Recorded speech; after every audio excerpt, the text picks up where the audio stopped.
Okay, let's try this again. So I just shot a video of what's in the bag, and it wasn't on. So here we go again. I just finished walking the Husky, uh, and so we're back. Okay, we're gonna get right into it. So I stopped by Anchor Electronics. Something I picked up is a Raspberry Pi Watchdog timer.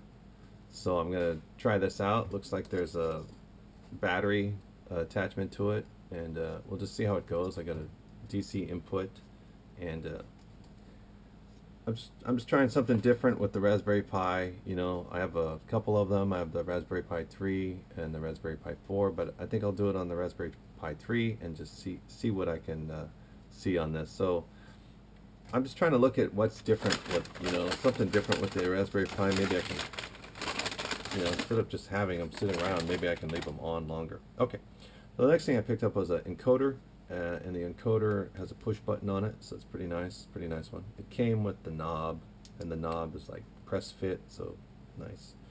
So again, I went to Anchor Electronics this week. I went there super early. It's like, I don't know, 8 o'clock or something before I even started my day, maybe 7:30. So I picked up some solder. So love this stuff. Don't love the fumes, but I love this so that I can make some projects work. Okay, this is like a sort of like a amplifier for audio. So I picked this up because I don't do a lot of stuff with the Raspberry Pi or even with the Arduino with audio, and I do have I have several modules, and a lot of them need some sort of amplifier like that, so that's typically why I don't do it. But I'll start looking into more stuff like that, maybe for Halloween, kind of get some sounds or some, like a snake sound or something in the bushes.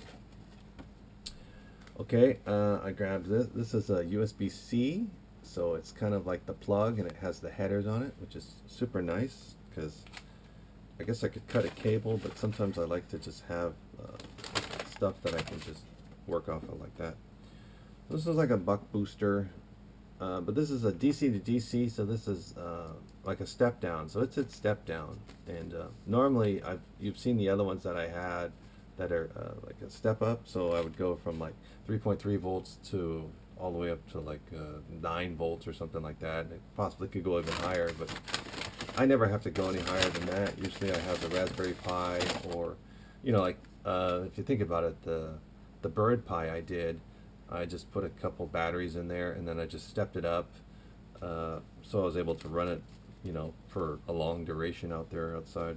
So just a breadboard here, and I'll tell you something. Like when I'm shooting this video, it's kind of interesting, because sometimes it's really funny that like I can't see anything that I shoot if I watch the post video, and the other times I think, oh, that's exactly what it is. So I just try to go through the items that I have, and then what type of objects, what type of projects they would go into. So this one here, this is a I2C to LCD interface. So like I think I talked a couple of videos ago, everyone has these LCDs. They're kind of the large LCDs, but they take up tons of pins, maybe nine pins on an Arduino. So I picked this up. This is an I2C interface board for that, and it also looks like it has a pot on it, so I can do the dimmer control. Why is this important? Sometimes when you're building projects and then you realize they're like overcomplicated and you want it just simple, so I'm just going with an interface between the Arduino and the LCD. So of course, if you know me or you watch this stuff, you'll see that I always do the OLEDs, because they're I2C, they're super easy, they're high in, the illumination's great, viewing angle, everything. So, and I usually pick these little guys up, right? These little ones. So we're not talking about those, we're talking about the LCDs that are much bigger. So I picked up an interface so I can make use of some of the LCDs that I have just sitting around in the bin. Okay, and the last thing I got here is it's just those jumpers. Loving them, but you'll be like, why do you got more of those? I can't get enough of that stuff, so I really like that stuff. Okay, so I'm gonna I'm gonna close this what's in the bag with just just something that happened to me um, a while ago, and I wrote about it on here, but I think I'll talk about it real quick. So, you know, this account is mostly about like persistence, determination, and like what you project yourself out as, and it seems like I can't tell if anyone's responding to that, but what I'm trying to do is I'm trying to say like these are some of the experiences I've had in my life and in my career that sort of resonate out from me now seeing what's going on. So let's just step back a bit. I was going somewhere and I saw someone from a distance. I couldn't make out who they were. They were like, "Hey, hey, hey," and they're really excited to see me. And so obviously I'm going to the place where I have to go. So obviously some people know I'm coming. But the point is this, many years ago, probably in 2015, 2016, I met this person. And this person came to me and he said, "Hey, so and so said that you can do no wrong, so not to pick on you." And I said, "Well, maybe that person knows me from before." And he was kind of like, "Well, I think so," but you could tell he was a little bit leery. But let me just get to the point. Over the years, I think that when you have integrity and people can trust you and they can and what I let me be clear about what I mean about trust.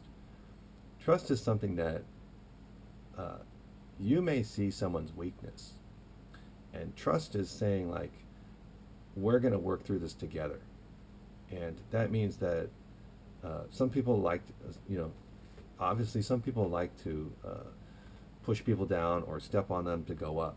Uh, at a big corporation I worked at before, the term is called meritocracy. And what that means is basically you can step on someone to get to your next level, and they're saying that that's okay. I don't believe in that. I think that as you move through your career or you move through the people that you meet in life, that you should be resonating yourself out, saying like, what can I do to help everybody? The skills that I have are something that you could use. So what are those things that you need help with? And I see it time and time again. If someone comes who is super smart and they don't in, encapsulate themselves within the people that need help, they just become isolated. And most people, they don't have anything good to say about it. So back to my story.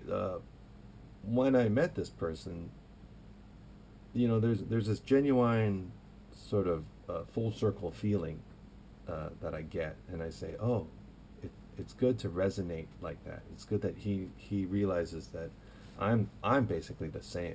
I don't think I've changed. I've probably changed some over the year, but I haven't changed with who I am or what I'm about. So when you see other people come to you or drawn to you, that's a great feeling of success and accomplishment and even just integrity. So remember, when you watch these videos or you're looking at the feed, I'm trying to put those sort of things inside of those stories.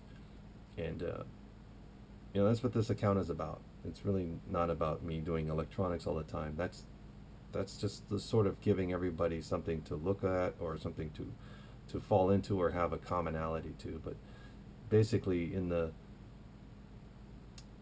work I'm doing or the interfacing that I have with people is they choose certain things about people. And I'm saying that if you go out and you build your skill set up, they're going to pick you. They're going to say, that's my champion, that's the one I'm going to follow, that's the one that I need to help me get through my problems or my daily challenges or anything like that. So just remember a couple things. Let's do family first. Go be you. Have a great weekend. Thanks for checking on this. I just hit like 2,000 views for that what's in the bag video. So I know it's happening even though it's being limited, and I'm not bagging on IG. I think they're fine. So get your projects ready, get your things out there. Go be you, everybody. Have a good weekend.